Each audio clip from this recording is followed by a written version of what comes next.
మీ దగ్గరికి రైట్. మనతోటి ఫోన్ లైన్లో అక్షయ సత్యం గారు ఉన్నారు, సీనియర్ జర్నలిస్ట్, అదేవిధంగా రాజకీయ విశ్లేషకులు. ఆయనతో మాట్లాడదాం. సత్యం గారు, గుడ్ మార్నింగ్ అండి.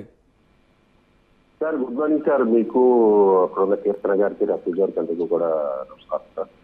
సో సత్యం గారు, సంక్షేమమే ప్రధాన లక్ష్యంగా ఈ ప్రభుత్వం ముందుకెళ్తుంది. సంక్షేమంతో పాటు అభివృద్ధిని బ్యాలెన్స్ చేసుకుంటూ ఉంది.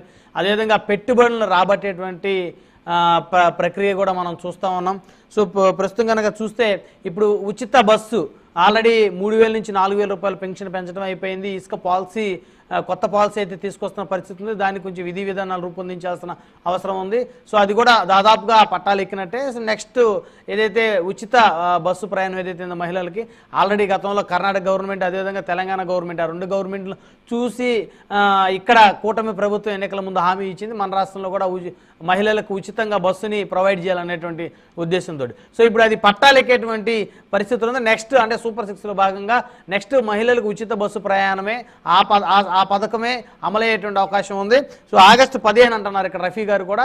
అదేవిధంగా అన్నా క్యాంటీన్లు, ఉచిత బస్సు ప్రయాణం రెండు కూడా ఆగస్టు 15కి ఖచ్చితంగా ఈ రెండు కూడా పట్టాలు ఎక్కేటువంటి అవకాశం ఉందని. సో ఎలా చూడొచ్చు? సంక్షేమంతో పాటు అభివృద్ధిపై కూడా ఫోకస్ పెట్టింది అనుకోవచ్చా, లేకపోతే కేవలం సంక్షేమం మీదే ఫోకస్ ఉందనుకోవచ్చా?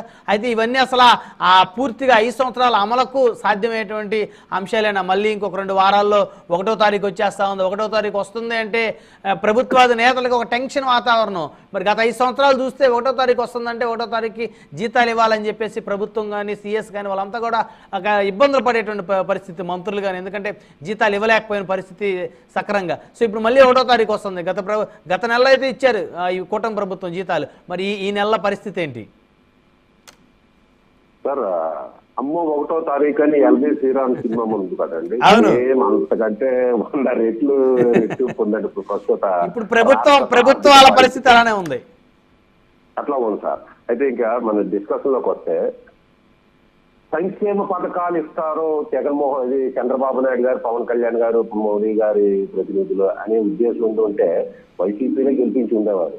ప్రజల సంక్షేమ పథకాల కోసం కూటమి ప్రభుత్వం లేదు. వాళ్ళు కోరుకున్నదంటే ఒక రాక్షస పాలన అంతమవ్వాలి, అమ్మ మొగుడుల పాలన అంతమవ్వాలి, గంటలు తొట్టుకుంటా తిరిగే వ్యక్తి పాలన అంతమవ్వాలని కోరుకున్నారు. ఆ పరిపాలన వచ్చింది. ఆ బేసిక్ ప్రిన్సిపల్ ని చంద్రబాబు నాయుడు గారు కానీ, పవన్ కళ్యాణ్ గారు కానీ, మోడీ గారు కానీ మర్చిపోకూడదు. మీరు కూడా సంక్షేమ పథకాలు బట్టలు నొక్కానంటే జగన్మోహన్ రెడ్డి గారికి ఇటువంటి పరిస్థితి రేపు మీకు అదే పరిస్థితి రావచ్చు. ఇక ప్లస్ విషయం, నేను ప్లస్ 2 మైనస్ 2 చెప్పాలి సార్. ప్లస్ విషయానికి వస్తే, ఒక ల్యాండ్ ఒక చక్కటి పరిపాలన అందిస్తున్న ప్రజలు ఏదైతే కోరుకున్నారో, ఒక రాక్షస పాలన పోవాలి, మంచి ల్యాండ్ ఆర్డర్ ఉండాలన్నారో అది జరుగుతుంది. అక్కడక్కడ దుర్ఘటనలు ఉన్నాయి, అవి ఖండించాల్సిందే. దాన్ని కంట్రోల్ చేయలేమో కంటిన్యూ రేపు పొద్దున ప్రభుత్వం మాత్రం ఉంటాయి అవి. ఇక ఒక ల్యాండ్ టైటిలింగ్ యాక్ట్ లాంటిది, ఎందుకంటే వైసీపీ వాళ్ళు ఏమన్నారంటే అంటే బీజేపీ వాళ్ళు ఒత్తిడి చేసి యాక్ట్ తీసుకొచ్చారన్నారు. ఒకవేళ నిజంగా బీజేపీ వాళ్ళు ఒత్తిడి తీసుకొచ్చిన యాక్ట్ తీసుకొచ్చిన నిజమైతే అటువంటి యాక్ట్ ను కూడా తీసేసి ఒక బిల్లుని ప్రవేశపెడతానన్నా చూస్తే దానికి చంద్రబాబు నాయుడు గారి గట్టు, పవన్ కళ్యాణ్ గారి గట్టు, కూటమి ప్రభుత్వం గట్టం తీసుకోవాలి. ప్రజలు కోరుకుంటున్నా ల్యాండ్ టైటిల్ యాక్ట్ రద్దు చేశారు. అలాగే రాజ్యాంగ విరుద్ధమైన వాలంటరీ వ్యవస్థను పక్కన పెట్టారు. నేను తీసేస్తారని అనుకుంటున్నా, మళ్ళీ తీసుకొస్తే మాత్రం నేనేం చేయలేదు. కానీ ప్రస్తుతం మాత్రం వాలంటరీ వ్యవస్థని పక్కన పెట్టడానికి చాలా గట్టు కావాలి సార్. 2 లక్షల మందిని పక్కన పెట్టాలంటే ఎక్కడ సత్యం గారు ఇంకొక విషయం, వాళ్ళకి హామీ ఇచ్చారు. అసలు ఆ అంశాన్ని తెర మీద తీసుకొని రాకపోతే వాళ్ళని పక్కన పెట్టినా ఎవరో ప్రశ్నించారు. హామీ ఇచ్చారు, 5,000 నుంచి వేతనం 10,000 చేస్తున్నారు. ఖచ్చితంగా దాని మీద భవిష్యత్తులో పోరాటాలు జరుగుతాయి, ఉద్యమాలు కూడా జరుగుతాయి సార్. ఉద్యమాలు కట్టి ప్రతి ఒక్కరికి హక్కు ఉంటుంది సార్. పోరాటం చేసే హక్కు ఉంటుంది. వ్యవస్థను చక్కదిద్దాలి, పంచాయతీ వ్యవస్థను రాజ్యాంగం ద్వారా ఏర్పడిన గ్రామీణ పంచాయతీ వ్యవస్థని కంట్రోల్ చేయాలంటే వీటిని తట్టుకోవాలి. ఆ తట్టుకునే తెలివితేటలు గట్స్ చంద్రబాబు నాయుడుకి, పవన్ కళ్యాణ్ గారికి, కూటమి ప్రభుత్వానికి ఉన్నాయని నేను భావిస్తున్నాను సార్. తర్వాత ఒక మన ఫస్ట్ లో చెప్పేది చూసారు, అమ్మ 1వ తారీఖు అనే పరిస్థితి ఉన్నప్పటికీ కూడా ఎన్నో సంక్షేమ పథకాలు, పెన్షన్ పెంచడం కానీ, ఇప్పుడు ఉచిత బస్సు కానీ, లేదా ఇది డ్వాక్రా మహిళలకి 10 లక్షలు అని కానీ ఇటువంటి సంక్షేమ పథకాలు ఇచ్చుకుంటే వెళ్ళడం మాత్రం గ్రేటు. ప్రభుత్వ పరిపాలన మాత్రం మంచిగానే జరుగుతుంది. అది plus side sir. Minus side కూడా ఆలోచించాలి, ఎందుకంటే మైనస్ కూడా చెప్పాల్సిన అవసరం ఉంది. ఎందుకంటే చెప్పాల్సిన వ్యక్తులు చెప్పలేని పరిస్థితిలో ఉన్నారు కాబట్టి నేను చెప్పాల్సిన బాధ్యత తీసుకుంటున్నాను నా మీద ఎంతకింత పడినా కానీ. ఇప్పుడు వైసీపీ ప్రభుత్వం రంగులేయటానికి 600 కోట్లు వేసింది, మళ్ళీ తీసేయడానికి 600 కోట్లు వేసింది, 1,200 కోట్లు ఖర్చు పెట్టింది.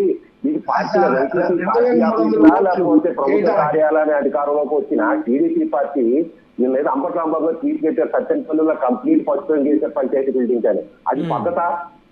మీకు వైసీపీ ప్రభుత్వం ఒక్క నిమిషం సార్ రఫీ గారు నేను చెప్పను. వైసీపీ ప్రభుత్వానికి టీడీపీ ప్రభుత్వానికి తేడా ఏంటి? ఒకవేళ గ్రామ స్థాయిలో ఎవరైనా అత్యుత్సాహంతో చేస్తే కంట్రోల్ చేయండి, వెంటనే రంగులు మార్చండి.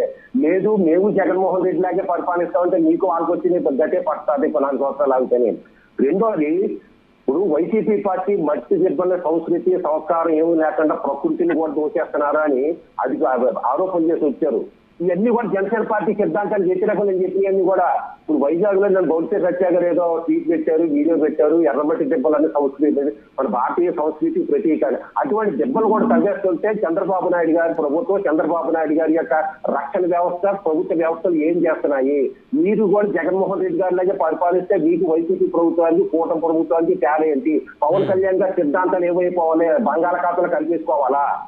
ఇంకోటి ఏంటంటే ఈ పేర్లు చంద్రబాబు పవన్ తెలుగుదేశం వ్యతిరేకించారు, పవన్ కళ్యాణ్ గారు వ్యతిరేకించారు. ఏంటంటే ప్రభుత్వ పథకాలకే మంచి మంచి నాయకులు రాష్ట్రానికి పేరు చేసిన వ్యక్తుల పేర్లు ఉండాలి తప్ప ముఖ్యమంత్రి కుటుంబ సభ్యుల పేర్లు ఉండగాదని అధికారంలోకి వచ్చిన కూటమి ప్రభుత్వం మళ్ళీ చంద్రన్న ఆసరా, ఎన్టీఆర్ ఆరోగ్యశ్రీ అని పేర్లు కట్టే మీకు జగన్మోహన్ రెడ్డి గారికి తేడా ఏంటి?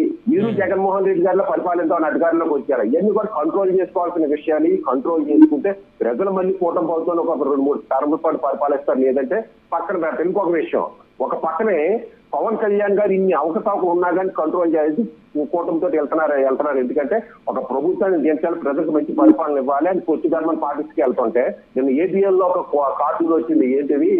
ప్రత్యేకవాద స్టీక్ లాంటి ఇవి కూడా నరేంద్ర మోడీ మనసులో ఉండేటట్టు చూడని పవన్ కళ్యాణ్ అడగాలి. అంటే చంద్రబాబు నాయుడు గారు ఏం చేస్తారా, లోకేష్ గారు ఏం చేస్తారో, మీ పత్రికలన్నీ ఏం చేస్తాయి అంటే తగులమ్మ పవన్ కళ్యాణ్ గెలిపించుకోవాలి, పదవులని మీరు అనుభవిస్తారా? ఇటువంటి దుష్ప్రచారం ఒక వ్యక్తి ఏ వ్యక్తి అయితే మీ అధికారానికి కారకులయ్యాడో, ఏ వ్యక్తి వల్ల అయితే మీ అధికారాన్ని అనుభవిస్తున్నారో, ఏ వ్యక్తి వల్ల అయితే మీకు పోయిన ప్రతిష్టను మీరు తిరిగి తెచ్చుకున్నారో, పదవులు తిరిగి తెచ్చుకుంటారో ఆ వ్యక్తి మీద దుష్ప్రచారం చేసే విధానాన్ని మానుకోవాలి.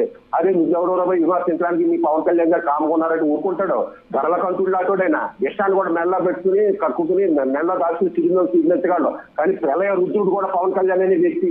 దానికి చక్కెర అయిందంటే ఏదో ఒక రోజున ముందుకు వస్తాడో.